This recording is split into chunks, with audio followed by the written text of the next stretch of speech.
প্রথমে আমরা আজকে আলোচনা করে নিই। আজকের বিষয়টি হচ্ছে উপসর্গ কাকে বলে, উপসর্গ কত প্রকার ও কি কি, উদাহরণ সহ আলোচনা করো।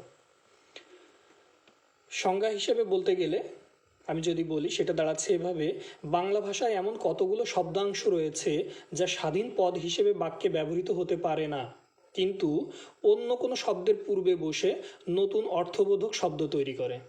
বাংলা ভাষায় ব্যবহৃত এ ধরনের অব্যয়সূচক শব্দাংশকে উপসর্গ বলে।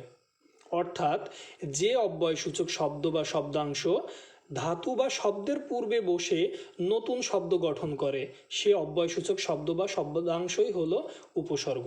অর্থাৎ উপসর্গ হচ্ছে এরকম একটি কিছু শব্দগুচ্ছ বা শব্দাংশ যার নিজের অর্থ নেই, কিন্তু অন্য কোনো ধাতু বা শব্দের পূর্বে বসে নতুন নতুন শব্দ গঠন করে। প্রথমে বৈশিষ্ট্য নিয়ে আলোচনা করি। উপসর্গের প্রধান বৈশিষ্ট্য হলো এর নিজস্ব কোনো অর্থবাচকতা নেই, কিন্তু অন্য শব্দের আগে যুক্ত হলে অর্থদ্যোতকতা সৃষ্টি হয়। অর্থাৎ উপসর্গের নিজস্ব কোনো অর্থ না থাকলেও অন্য শব্দের সাথে যুক্ত হয়ে তা শব্দের অর্থের পরিবর্তন, সম্প্রসারণ বা সংকোচন করতে পারে। যেমন অ প্লাস কাজ, তাহলে হচ্ছে অকাজ, অর্থাৎ এক্ষেত্রে আমরা দেখতে পাচ্ছি অর্থের সংকোচন হয়েছে। আবার পরি প্লাস পূর্ণ, পরিপূর্ণ, এক্ষেত্রে আমরা দেখতে পাচ্ছি শব্দের সম্প্রসারণ হয়েছে। শব্দটি ছিল মূলত পূর্ণ, এর আগে পরিযুক্ত হয়েছে, তাহলে পরিপূর্ণ। এক্ষেত্রে দেখতে পাচ্ছি যে পুরো অর্থটির আরও সম্প্রসারিত অর্থ তৈরি হয়েছে। আবার হার, এটির অর্থ হচ্ছে হেরে যাওয়া বা পরাজয়, কিন্তু এর আগে যদি উপসর্গটি যুক্ত করি তাহলে হচ্ছে উপহার। এক্ষেত্রে দেখতে পাচ্ছি অর্থের পরিবর্তন হয়েছে। উপহার মানে হচ্ছে গিফট বা কাউকে কোনো প্রেজেন্ট দেয়া। এক্ষেত্রে যে উপসর্গটি আমরা ব্যবহার করেছি এর নিজের কোনো অর্থ নেই, কিন্তু হার শব্দটির সঙ্গে যুক্ত হয়ে সে নতুন অর্থ তৈরি করেছে। এখন আমরা দেখব উপসর্গের প্রকারভেদ।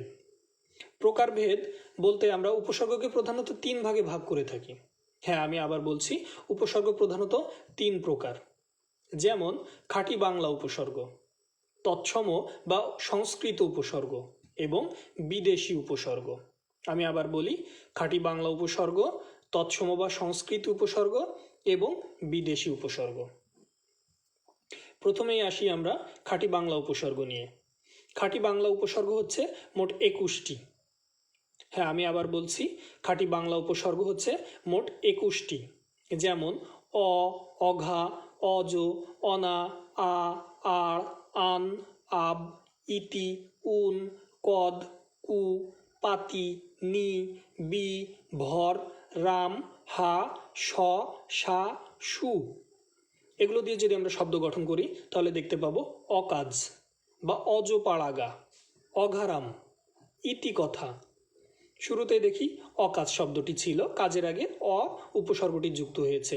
কাজ পজিটিভ অর্থে ছিল, কিন্তু এক্ষেত্রে আমরা অটা দিয়ে আমরা নাবাচক অর্থে ব্যবহৃত করছি বা খারাপ অর্থে ব্যবহার করছি।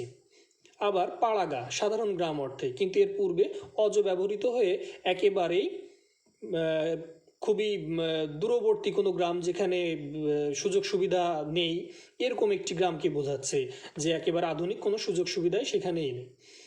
আবার অঘারাম, ইতি কথা মানে কথা যেটি তার আবার শেষ, এই অর্থে ব্যবহৃত হয়েছে। তৎসম বা সংস্কৃত উপসর্গ, তৎসম বা সংস্কৃত উপসর্গ মোট 20টি।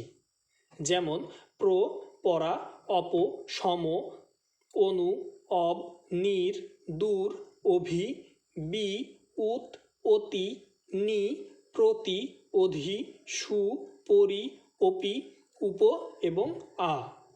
এক্ষেত্রে যদি আমরা উদাহরণ প্রসঙ্গে বলতে যাই, ঠিক যেমন প্রহার, এক্ষেত্রে উপসর্গটি যুক্ত হয়েছে এবং যে শব্দটির সঙ্গে যুক্ত হয়েছে সেটি হচ্ছে হার।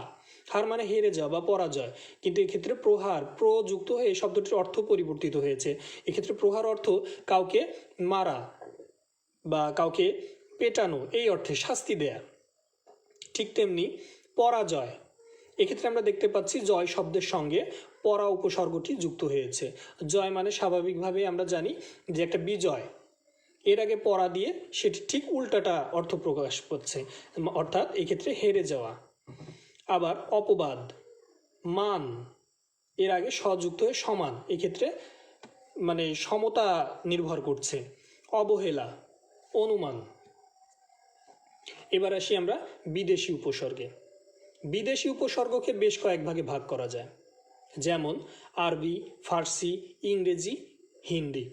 আমরা এটিকে আসলে এভাবেই বলি যে আমাদের বাংলা ভাষায় কত ধরনের উপসর্গ আছে বা বিদেশি যেগুলো আছে সেগুলোকে আমরা এইভাবে আলাদা করেছি। সেক্ষেত্রে আমরা বহুলভাবে দেখতে পাই আরবি, ফার্সি, ইংরেজি এবং হিন্দি। আরবি উপসর্গ কয়টি? আরবি উপসর্গ সচরাচর আমরা 6টি দেখতে পাই, যেমন খয়ের, বাজে, আম, খাস, লা, গড়। এর প্রত্যেকটা উপসর্গের দিয়ে যদি আমরা আলাদা করে শব্দ তৈরি করি তাহলে দেখব খয়ের খা। খয়ের খা অর্থ তোষামদি। যে ব্যক্তি খুব ফ্লাটার বা তোষামদ করে কথা বলতে পছন্দ করেন তাকে আমরা খয়ের খা বলি। ঠিক বাজে, কাজের আগে বাজে উপসর্গটি যুক্ত হয়ে বাজে কাজ মানে খারাপ কাজ বোঝাচ্ছে। আম, আম মানে সাধারণ, সেই অর্থে যদি জনতার আগে আমরা ব্যবহার করি আম জনতা মানে সাধারণ জনতা। খাস, খাস কামড়া। লা, পাত্তার আগে যদি লা যুক্ত করি লাপাত্তা মানে যার কোনো হদিস নেই। গড়, গড় মিল এই অর্থে। ফার্সি উপসর্গ।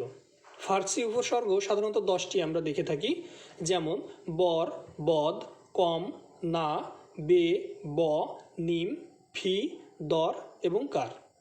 এগুলো দিয়ে যদি আমরা আলাদা করে শব্দ তৈরি করে দেখতে পাবো বরবাদ, বদনাম, কমজোর, নাবালক, বেনামি, বনাম, নিমরাজি, ফি বছর, দরকার, কারখানা। এবার আসছি আমরা ইংরেজি উপসর্গে। ইংরেজি উপসর্গ মোট 4টি। হেড, সাব, হাফ, ফুল। হেড, সাব, হাফ, ফুল এই 4টি উপসর্গই আমরা সচরাচর ইংরেজিতে দেখে থাকি। সেই অর্থে আমরা বলবো যে ইংরেজি উপসর্গ মোট 4টি, যেমন headmaster, sub division, half shirt, full হাতা। এবার আসি আমরা হিন্দি উপসর্গে।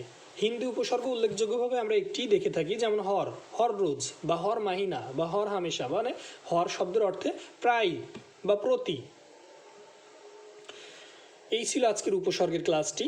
তো একটু ব্যতিক্রম বলে রাখা ভালো যে উপসর্গের মধ্যে আমরা কিছু ব্যতিক্রম লক্ষ্য করতে পারি, যেমন খাঁটি বাংলায় আমরা জেনেছি যে উপসর্গ 21টি এবং তৎসম উপসর্গ হচ্ছে 20টি।